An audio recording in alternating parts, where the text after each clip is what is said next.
बिस्मिल्लाहिर्रहमानिर्रहीम। अस्सलाम वालेकुम स्टूडेंट्स। उम्मीद करता हूँ सब खैरियत से होंगे।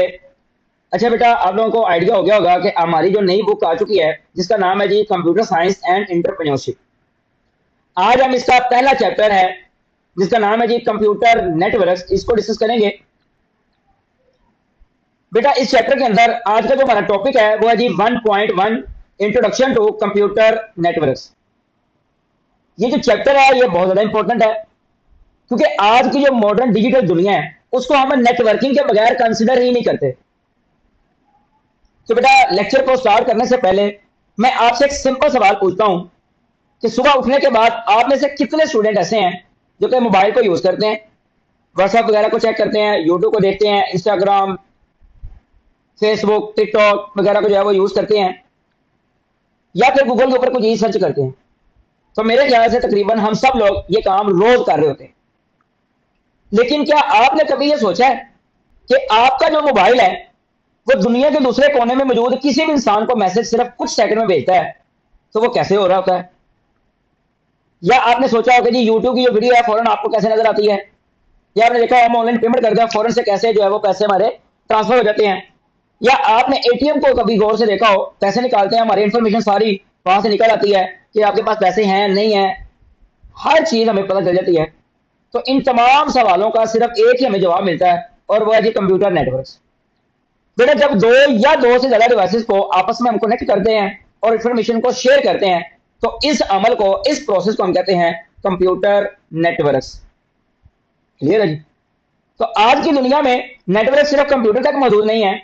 आज हम नेटवर्क के जरिए से कंप्यूटर्स को कनेक्ट कर सकते हैं, मोबाइल को भी कनेक्ट करते हैं, प्रिंटर को कनेक्ट करते हैं, स्मार्ट टीवी वगैरह कनेक्ट होते हैं और हत्ता के स्मार्ट होम डिवाइसेस भी कनेक्ट होती हैं। यानी हमारी डेली लाइफ का बहुत बड़ा हिस्सा नेटवर्क पर डिपेंड कर रहा होता है। अगर नेटवर्किंग का कॉन्सेप्ट ना होता तो आज इंटरनेट एग्जिस्ट ही ना करता, सोशल मीडिया एग्जिस्ट ही ना करती, ऑनलाइन बैंकिंग पॉसिबल ही ना होती, वीडियो कॉलिंग पॉसिबल ना होती और ये जो आप ऑनलाइन लेक्चर जो है वो सुन रहे होते हैं ये भी आपके लिए पॉसिबल ना होता। यानी सिंपल लफ्जों में कि जिस डिजिटल वर्ल्ड में हम रह रहे हैं उसकी बुनियाद ही नेटवर्किंग है। इसी वजह से कंप्यूटर नेटवर्क कंप्यूटर साइंस का बहुत इंपॉर्टेंट टॉपिक है। क्लियर है जी? तो चलिए स्टूडेंट स्टार्ट करते हैं जी आज का लेक्चर। अच्छा बेटा, अब हम चैप्टर इंट्रोडक्शन वाली स्लाइड पर आ चुके हैं। इस स्लाइड में हम उन मेजर टॉपिक्स का ओवरव्यू देखेंगे जो हम पूरे चैप्टर के दौरान स्टडी करेंगे, वन बाय वन पढ़ेंगे। मैं चाहता हूं कि आप इस स्लाइड को एक मूवी ट्रेलर की तरह देखें कि जिस तरह ट्रेलर देखकर हमें पूरी मूवी का अंदाजा हो जाता है, बिल्कुल उसी तरह स्लाइड हमें पूरे चैप्टर का जो ओवरव्यू है वो देगी। यहां पे अगर मैं दिखाऊं आपको, लिखा भी हुआ है दिस चैप्टर, इस चैप्टर के अंदर इंट्रोड्यूस करेंगे दी फंडामेंटल कॉन्सेप्ट, कुछ जरूरी कॉन्सेप्ट किसके? ऑफ कंप्यूटर नेटवर्क के, एंड एक्सप्लेन, और इसको डिटेल से डिस्कस करेंगे हाउ डिवाइसेस कम्युनिकेट, ये डिवाइसेस कैसे कम्युनिकेट होती हैं विद ईच अदर, एक दूसरे के साथ।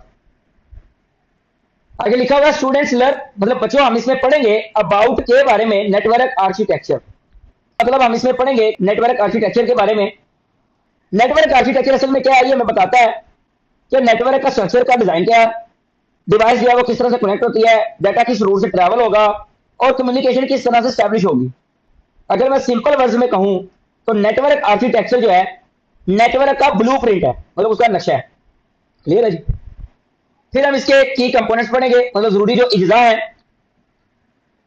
And the basic working of network, और नेटवर्क का जो बेसिक काम है उसको डिस्कस करेंगे along with the OSI model. बहुत इंपॉर्टेंट टॉपिक। ओएसआई मॉडल असल में है क्या? असल में ओएसआई को हम लोग नेटवर्किंग फाउंडेशन मानते हैं, मतलब नेटवर्किंग की जो इजाद है इसको कंसिडर करते हैं। ये जो मॉडल है ये कम्युनिकेशन प्रोसेस को मल्टीपल लेयर्स में डिवाइड करता है, मतलब इसके अंदर हमारे पास टोटल जो है वो 7 लेयर्स हैं और हर लेयर का अपना अपना काम है। नेक्स्ट लेक्चर्स के अंदर इंशाल्लाह हम इन लेयर्स को पढ़ेंगे और इनका काम क्या क्या होता है ये पढ़ेंगे। ये ऐसे ही है जैसे आप किसी स्कूल के अंदर देख लें कि प्रिंसिपल भी है, कोऑर्डिनेटर भी है, टीचर भी है, स्टूडेंट भी है, और इन तमाम लोगों का अपना अपना एक रोल है, अपना अपना एक काम है जो वो परफॉर्म करते हैं। बिल्कुल इसी तरह ओएसआई मॉडल भी जो है उसके लेयर्स का अपना अपना जो है स्पेसिफिक टास्क है, काम होता है। बेटा उसके बाद हम पढ़ेंगे नेटवर्क टोपोलॉजीज क्या होती हैं, मतलब नेटवर्क टोपोलॉजी से मुराद है कि डिवाइसेस जो है वो नेटवर्क में किस तरह से कनेक्ट होती हैं। हम डिफरेंट टोपोलॉजी जैसे कि स्टार है, बस है, रिंग है, इनको डिस्कस करेंगे। मिसाल के तौर पर जिस तरह रोड्स को डिफरेंट पैटर्न में डिजाइन किया जाता है, बिल्कुल इसी तरह नेटवर्क भी डिफरेंट स्ट्रक्चर में अरेंज किए जाते हैं। उसके बाद हम बेटा पढ़ेंगे मतलब कॉमन डिवाइसेस, इसकी कुछ कॉमन डिवाइसेस को सच एज जैसा कि NICS, मतलब अब हम नेटवर्क इंटरफेस कार्ड के बारे में पढ़ेंगे। ये वो हार्डवेयर कंपोनेंट है जो कंप्यूटर को नेटवर्क से कनेक्ट करने में हमारी मदद करता है। उसके बाद हम स्विच के बारे में पढ़ेंगे। स्विच नेटवर्क के अंदर डिवाइसेस को कनेक्ट करता है और डाटा को करेक्ट डेस्टिनेशन तक पहुंचाता है। फिर उसके बाद हम राउटर्स के बारे में पढ़ेंगे। आज तकरीबन हर घर में राउटर मौजूद है और राउटर जो है वो डिफरेंट नेटवर्क्स को कनेक्ट करता है। और उसके बाद हम मॉडर्म्स के बारे में पढ़ेंगे। जब आप वाईफाई यूज करते हैं तो आप असल में राउटर के थ्रू इंटरनेट एक्सेस कर रहे होते हैं, लेकिन मॉडर्म क्या है, मॉडर्म इंटरनेट सर्विस प्रोवाइडर से सिग्नल को रिसीव करता है और इंटरनेट कनेक्शन को बेहतर बनाता है, उसको स्टैब्लिश करता है। आने वाले लेक्चर्स के अंदर इंशाल्लाह हम इनके दौरान डिफरेंस भी देखेंगे। तो बेटा नेक्स्ट लिखा हुआ है दी चैप्टर आल्सो, इस चैप्टर के अंदर हम मजीद कवर पढ़ेंगे असेंशियल प्रोटोकॉल, कुछ जरूरी प्रोटोकॉल्स के बारे में, जैसा कि हमारे पास आता है जी TCP या IP। ये असल में रूल्स का एक सेट है जो कि डिवाइसेस को डाटा एक्सचेंज करने में मदद करता है। इंटरनेट की जो बुनियाद है वो इसी प्रोटोकॉल पर रखी गई है। फिर उसके बाद HTTP hyper text transfer protocol, ये ब्राउजर और वेब सर्वर के दरमियान कम्युनिकेशन को बेहतर करता है। फिर उसके बाद आता है FTP फाइल ट्रांसफर प्रोटोकॉल, इसमें हमने एक फाइल को एक लोकेशन से दूसरी लोकेशन तक जो है पहुंचाना होता है, तब हम इस प्रोटोकॉल को यूज करते हैं। फिर उसके बाद आता है जी DNS डोमेन नेम सिस्टम, ये असल में वेबसाइट का जो नेम होता है उसको IP एड्रेस में कन्वर्ट कर देता है। मतलब आपको IP एड्रेस याद रखने की जरूरत नहीं है, बल्कि नाम याद रखें। जस्ट लाइक आप अपने मोबाइल के अंदर किसी भी दोस्त का नंबर सेव करते हैं तो आपको नंबर नहीं याद होता, आप जस्ट नाम सेव कर लेते हैं। फिर आप जब सर्च करते हैं, आप जैसे नाम जो है वो सर्च करते हैं तो वो नंबर आ जाता है। सेम वही काम इसमें आता है कि आपको IP एड्रेस याद करने की जरूरत नहीं होती, बल्कि नाम याद रखना पड़ता है। मतलब इसके अंदर हम IP एड्रेसेस के बारे में पढ़ेंगे। फिर उसके बाद होम नेटवर्क सेटअप, मतलब जो घरों के अंदर सेटअप बना होता है, जस्ट लाइक राउटर की हमने एग्जांपल दी है कि एक राउटर लगा हुआ है, वाईफाई लगा हुआ है, उसके साथ जो है वो आपका मोबाइल भी कनेक्ट है, आपकी आपी का मोबाइल कनेक्ट है, आपके भाई का मोबाइल कनेक्ट है, घर वालों का मोबाइल कनेक्ट है। तो ये जो घर के अंदर सारी चीजें आपस में कनेक्ट हो गया तो ये छोटा सा नेटवर्क बन गया। क्लियर है जी। फिर हम वाईफाई की सिक्योरिटी के बारे में पढ़ेंगे। फिर उसके बाद डायग्नोस्टिक टूल के बारे में पढ़ेंगे। बेटा डायग्नोस्टिक टूल से मुराद क्या है, इससे मुराद है कि अगर नेटवर्किंग के दौरान कोई भी आपको प्रॉब्लम आती है, ट्रबल शूटिंग होती है, कोई मसला आता है, तो उसको रिजॉल्व करने के लिए जिन टूल्स को आप यूज करेंगे उनको हम कहते हैं डायग्नोस्टिक टूल। फिर उसके बाद best practices for network performance, हम नेटवर्क की परफॉर्मेंस को भी देखेंगे, मतलब रियल लाइफ के अंदर कैसे हम इसको जो है वो परफॉर्म करते हैं। एंड डाटा रिकवरी, बहुत इंपॉर्टेंट टॉपिक, किसी भी कंपनी का जो डाटा होता है वो उसके लिए बहुत इंपॉर्टेंट होता है। अगर वो जाया हो जाए तो उसको रिकवर भी करना है। तो ये सारा जो काम है ये हमारा नेटवर्क में ही आता है। उम्मीद है कि आपको कवर हो गया होगा कि इस पूरे चैप्टर के अंदर हमने क्या क्या पढ़ना है। मतलब मैंने आपको ट्रेलर दिखा दिया है, अब आपको पिक्चर जो है, मूवी जो है या चैप्टर जो है उसका अंदाजा हो गया होगा कि इसमें हमने क्या क्या बातें डिस्कस कर ली हैं। आपने नोटिस किया होगा कि नेटवर्क सिर्फ जो है वो इंटरनेट तक मौजूद नहीं है, बल्कि इसके अंदर हमारे पास डिवाइसेस भी हैं, कम्युनिकेशन है, प्रोटोकॉल है, सिक्योरिटी है, हार्डवेयर कंपोनेंट्स हैं, ट्रबल शूटिंग भी है, डाटा रिकवरी भी है, ये सब चीजें शामिल होती हैं। यानी ये चैप्टर जो है वो नेटवर्किंग की कंप्लीट इजाद को प्रोवाइड करेगा। क्लियर है जी। तो स्टूडेंट चलते हैं जी नेक्स्ट स्लाइड की तरफ। तो बेटा अब हम अपने लेक्चर का सबसे इंपॉर्टेंट जो हिस्सा है उसी तरफ आ चुके हैं, जहां पे लिखा हुआ है जी इंट्रोडक्शन टू कंप्यूटर नेटवर्क्स, जो कि आज का हमारा मेन टॉपिक है। अब तक हमने चैप्टर का ओवरव्यू वगैरह देख लिया हुआ है। अब हम इसको फॉर्मली समझे हैं कि कंप्यूटर नेटवर्क असल में होता क्या। अच्छा बेटा, अगर मैं आपसे आज के दौर में पूछूं कि आप नेटवर्किंग कहां कहां इस्तेमाल करते हैं, तो शायद आपके जवाब होंगे कि जी व्हाट्सएप है, यूट्यूब है, फेसबुक है, इंस्टाग्राम है, ऑनलाइन गेम्स वगैरह हैं। लेकिन इंटरेस्टिंग बात यह है कि इन तमाम एप्लीकेशंस के पीछे एक कॉमन चीज काम कर रही होती है, और वो है जी कंप्यूटर नेटवर्क। क्लियर है जी। तो स्टूडेंट हम पढ़ते हैं जी what is computer network. Computer network होता क्या है, इसकी डेफिनेशन को पहले डिस्कस करते हैं। तो सिंपल इसकी डेफिनेशन लिखी हुई है, अ कंप्यूटर नेटवर्क, जो एक कंप्यूटर नेटवर्क है, अलाउ मदद करता है, अलाउ करता है मतलब हमें इजाजत देता है डिफरेंट डिवाइसेस, मुख्तलिफ तरह की जो डिवाइसेस है, टू कनेक्ट, कि वो आपस में मिल जाएं, कनेक्ट हो जाएं, एंड कम्युनिकेट, और आपस में राब्ता करें, विद ईच अदर, एक दूसरे के साथ, तो इसको हम क्या कहेंगे, कंप्यूटर नेटवर्क्स। सादा लफ्जों में वही जो मैंने फर्स्ट स्लाइड में भी आपको बताया था कि जब दो या दो से ज्यादा डिवाइसेस आपस में कनेक्ट होकर इंफॉर्मेशन को एक्सचेंज करती हैं तो उसे हम कंप्यूटर नेटवर्क कहते हैं। यहां एक बहुत इंपॉर्टेंट बात है कि लिखा हुआ है कम्युनिकेशन। कम्युनिकेशन से मुराद यहां पर यह नहीं है कि सिर्फ बात करना, बल्कि नेटवर्किंग में कम्युनिकेशन का मतलब होता है कि डाटा को भेजना भी है, डाटा को रिसीव भी करना है, फाइल को शेयर भी कर सकते हैं, इंफॉर्मेशन को चेंज भी कर सकते हैं। मतलब ये सारे जो पॉइंट है ये आपके कम्युनिकेशन में ही आते हैं। अच्छा बेटा, हम यहाँ पे एक रियल एग्जांपल की बात करते हैं। फर्ज करें आपने अपने दोस्त को व्हाट्सएप पर मैसेज भेजना है। आपके जो मोबाइल है वो एक डिवाइस है और आपके दोस्त का जो मोबाइल है वो दूसरी डिवाइस है। मैसेज एक फोन से दूसरे फोन तक ट्रैवल करता है। ये जो कम्युनिकेशन हो रही होती है इसकी वजह भी क्या है, नेटवर्किंग है। अगर नेटवर्क ना हो तो मैसेज कभी भी डिलीवर नहीं हो सकता। आगे लिखा हुआ है इट हेल्प, ये मदद करता है इन शेयरिंग, ताकि आप शेयर कर सकते हैं इंफॉर्मेशन क्विकली, जल्दी से, एंड इजीली, आसानी से। And communication through network save time, और इसके जरिए से आपका टाइम बचता है, एंड एफर्ट, और आपकी जो एफर्ट है मतलब आपका जो काम करने का प्रोसेस है वो बचता है। अच्छा बेटा, स्लाइड में लिखा हुआ है कि जो नेटवर्क्स है वो हम लोग यूज इन होम, घरों में भी करते हैं, स्कूल्स में भी करते हैं, ऑफिस में भी करते हैं, एंड बिजनेसेस में भी करते हैं। कैसे, हम एग्जांपल से समझे सबको। अगर मैं हमारे एग्जांपल की बात करूं तो आज तकरीबन हर घर में वाईफाई राउटर मौजूद है। मैंने पहले एग्जांपल दी थी। आपका जो मोबाइल फोन है वो कनेक्ट होता है, उसके साथ लैपटॉप भी कनेक्ट होता है, स्मार्ट टीवी कनेक्ट होता है। तो ये तो जो तमाम डिवाइसेज है ये मिलकर जो एक छोटा सा एक नेटवर्क बना रहे हैं, ये आपके घर का बन रहा है, होम के अंदर भी आप इसको यूज कर रहे हो। फिर स्कूल की बात करते हैं तो कंप्यूटर लैब में मल्टीपल कंप्यूटर्स आपस में कनेक्ट होते हैं। टीचर का जो कंप्यूटर होता है वो भी नेटवर्क के जरिए से कनेक्टेड होता है, प्रिंटर भी कनेक्टेड होता है। इसी वजह से जो फाइल्स हैं या कोई रिसोर्सेज है वो हम इजीली एक दूसरे को शेयर कर लेते हैं। अगर मैं ऑफिस की बात करूं तो एक ऑफिस के अंदर अगर 10 कंप्यूटर हैं तो क्या 10 प्रिंटर यूज किए जाते हैं? कभी भी नहीं। प्रिंटर एक यूज किया जाता है, उन तमाम चीजों को आपस में क्या कर देते हैं, हम कनेक्ट कर देते हैं, जोड़ देते हैं, जिसकी वजह से हर बंदा प्रिंट निकाल सकता है, वहां से उसको इस्तेमाल कर सकता है। अगर आप बिजनेस की बात करें तो हमारे बड़े बड़े जो बिजनेस हैं या बैंक हैं, अगर उनकी नेटवर्किंग को अगर हम रोक दें तो इसका मतलब है कि वो काम ही नहीं कर सकते। ऑनलाइन सर्विसेज जो है वो डिस्टर्ब हो जाएंगी, नेटवर्किंग सिस्टम अगर बंद हो जाए तो ट्रांजैक्शन भी रुक जाएंगी और बिजनेस ऑपरेशंस के ऊपर बहुत ज्यादा इफेक्ट आएगा। क्लियर है जी? तो इसका मतलब है कि जो नेटवर्क है वो हम घरों में भी इस्तेमाल कर रहे होते हैं, स्कूलों में भी कर रहे होते हैं, ऑफिस में भी कर रहे होते हैं और बिजनेस में भी इसका बहुत ज्यादा इस्तेमाल हो रहा होता है। नेक्स्ट हमारे पास एक क्वेश्चन आता है जी, विच डिवाइसेस कैन बी कनेक्टेड, मतलब इसके साथ कौन कौन सी डिवाइसेस कनेक्ट होती हैं?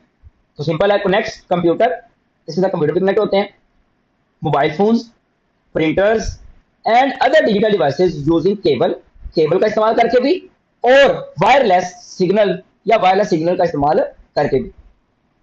तो बेटा स्लाइड में तो आपको कुछ डिवाइसेज जो है वो मेंशन की गई हैं, लेकिन आज नेटवर्किंग सिर्फ इन डिवाइसेज तक मौजूद नहीं रही। आज smart watches, smart TV, CCTV camera, smart home devices, ये तमाम चीजें भी नेटवर्क का हिस्सा बन चुकी हैं। यानी नेटवर्किंग की दुनिया में रोज बरोज जो है वो इजाद हो रही है, नई नई चीजें आ रही हैं, नई नई हम लोग इन्वेंशन कर रहे हैं। इसी तरह अब यहाँ पे क्वेश्चन और आता है कि why modern life depends on networks. तो बेटा इस सवाल का एक सिंपल आंसर देने से पहले मैं एक और क्वेश्चन करता हूं। इंटरनेट क्या है? इंटरनेट एक हमारा जो है वो नेटवर्क है। अगर हम उसको बंद कर दें तो दुनिया में कौन सा काम आप कर सकते हैं? क्या व्हाट्सएप पे किसी को मैसेज भेज सकते हैं? वीडियो कॉल कर सकते हैं? ऑडियो कॉल हो सकती है? किसी को मैसेज किया जा सकता है? ऑनलाइन जो है वो कोई भी चीज सर्च की जा सकती है? कुछ भी नहीं होगा। तो ये तमाम काम जो है वो नेटवर्किंग के बगैर पॉसिबल ही नहीं है। इसलिए जो मॉडर्न लाइफ है वो डिपेंड कर रही है हैविली, बहुत ज्यादा, ऑन कंप्यूटर नेटवर्क के ऊपर फॉर डेली टास्क, अपने रोजमर्रा के टास्क को परफॉर्म करने के लिए। तो बेटा चलते हैं जी इसके नेक्स्ट पॉइंट की तरफ। नेक्स्ट हमारे पास आता है जी की आइडिया। इसमें एक बहुत इंपॉर्टेंट चीज है कि डाटा, फाइल्स एंड रिसोर्सेज, मतलब डाटा हो जाए या फाइल हो जाए या रिसोर्सेज हो जाए, इनको हम हमेशा मूव कराते हैं from one device to another, और उसके पीछे भी क्या वजह है? नेटवर्क। क्लियर है? और लास्ट पे एक बहुत इंपॉर्टेंट बात भी लिखी हुई है कि नेटवर्क कैन बी स्मॉल, कि जो नेटवर्क है वो आपका छोटा भी हो सकता है, और just like a home network, एक होम का नेटवर्क है, और लार्ज और बड़ा भी हो सकता है, द एंटायर इंटरनेट, जैसे कि पूरा इंटरनेट है, इसके अंदर कुछ डिवाइसेज हैं, इंटरनेट के अंदर बिलियंस मिलियंस की तादाद में जो वो डिवाइसेज आपस में कनेक्ट है, लेकिन डिपेंड ऑन दी नीड, ये डिपेंड करता है उसकी जरूरत पे कि आपको जरूरत किसकी है, आपको बड़े पैमाने पे जरूरत है या छोटे पैमाने पे नेटवर्क की जरूरत है। जस्ट लाइक अगर आपने स्कूल में नेटवर्किंग करनी है तो आपको पूरी दुनिया को उसके साथ कनेक्ट करने की जरूरत है नहीं है, लेकिन अगर आपने कोई ऑनलाइन बिजनेस करना है तो उसको पूरी दुनिया के साथ कनेक्ट करने की जरूरत है। क्लियर? तो मतलब जैसे हमारी जरूरत होगी हम वैसे ही उसके अंदर नेटवर्किंग करेंगे। ये असल में हमारी एक आईटी की फील्ड है, नेटवर्किंग जो है वो हमारी आईटी की फील्ड है। आप लोग जब सुनते हैं कि बीएस आईटी किया हुआ है तो बीएस आईटी के अंदर आप लोगों को यही चीजें बताई जाती हैं कि कैसे आपने कम्युनिकेशन करवाना है कि कैसे आपने आपस में कम्युनिकेशन करवाना है, कैसे डिवाइसेस का एक दूसरे के साथ जो है वो कनेक्शन करना है, कैसे वो एक दूसरे के साथ चीजें शेयर कर सकते हैं। ये सारा जो प्रोसेस है ये आपका कंप्यूटर नेटवर्क के अंदर ही आता है और इस पूरी स्टडी को हम बीएसआईटी के नाम से भी एक डिग्री में पढ़ते हैं। क्लियर है जी? तो स्टूडेंट मैं इस पूरी स्लाइड को लास्ट पे समराइज करना चाहूंगा कि आज हमने इस स्लाइड के अंदर क्या क्या देखा। हमने ये सीखा कि कंप्यूटर नेटवर्क जो है वो डिवाइसेस को कनेक्ट करता है, डिवाइसेस आपस में कम्युनिकेट कर सकती हैं। नेटवर्क जो है ये होम्स के लिए, स्कूल्स के लिए, ऑफिस और बिजनेस में भी यूज हो रहे होते हैं। और हमने फिर ये पढ़ा कि जो आज के कंप्यूटर्स हैं, मोबाइल्स हैं, प्रिंटर्स हैं, ये तमाम चीजें जो है ये भी नेटवर्क का हिस्सा बन सकते हैं। फिर हमने इसमें एक और इंपॉर्टेंट चीज देखी थी, मॉडर्न लाइफ नेटवर्किंग पर डिपेंड कर रही होती है। फिर हमने देखा कि नेटवर्क जो है वो डाटा और रिसोर्सेज शेयर करने में हेल्प करते हैं। उसके बाद लास्ट पर हमने इस चीज को भी डिस्कस किया कि नेटवर्क जो है वो छोटे भी हो सकते हैं और बहुत बड़े भी हो सकते हैं, जैसा कि इंटरनेट था। तो स्टूडेंट उम्मीद है कि आपको इस स्लाइड की समझ आ गई होगी। तो चलते हैं जी नेक्स्ट स्लाइड की तरफ। तो बेटा आज हमने इस लेक्चर में इंट्रोडक्शन टू कंप्यूटर नेटवर्क को कंप्लीट किया। हमने ये सीखा कि जी कंप्यूटर नेटवर्क क्या होता है, डिवाइसेस जो है वो कैसे कनेक्ट होती हैं और किस तरह से आपस में डाटा शेयर और रिसोर्सेज को मुंतकिल करती हैं और कैसे जो है वो डाटा को शेयर या रिसोर्सेज को शेयर करती हैं। उसके बाद हमने देखा कि जो नेटवर्क्स है वो कैन बी वायर्ड, हम वायर के जरिए से भी जोड़ सकते हैं और वायरलेस के जरिए से भी जोड़ सकते हैं, और ये छोटे भी नेटवर्क हो सकते हैं, बड़े नेटवर्क भी हो सकते हैं। फिर उसके बाद हमने पढ़ा कि यूज डेली इन होम्स, कि हम नेटवर्क का इस्तेमाल रोजाना घरों में भी करते हैं, स्कूल्स में भी करते हैं, अपने ऑफिस में भी करते हैं और बिजनेसेस के अंदर भी इसका बहुत ज्यादा इस्तेमाल कर रहे होते हैं। तो बेटा आज जब आप घर जाएं और वाईफाई यूज करें या व्हाट्सएप पर मैसेज भेजें तो याद रखें इस सिंपल से एक्शन के पीछे कंप्यूटर नेटवर्किंग का ही प्रोसेस चल रहा है। इसी के साथ आज का लेक्चर हमारा कंप्लीट होता है। मिलते हैं जी नेक्स्ट लेक्चर में, तब तक के लिए अल्लाह हाफिज।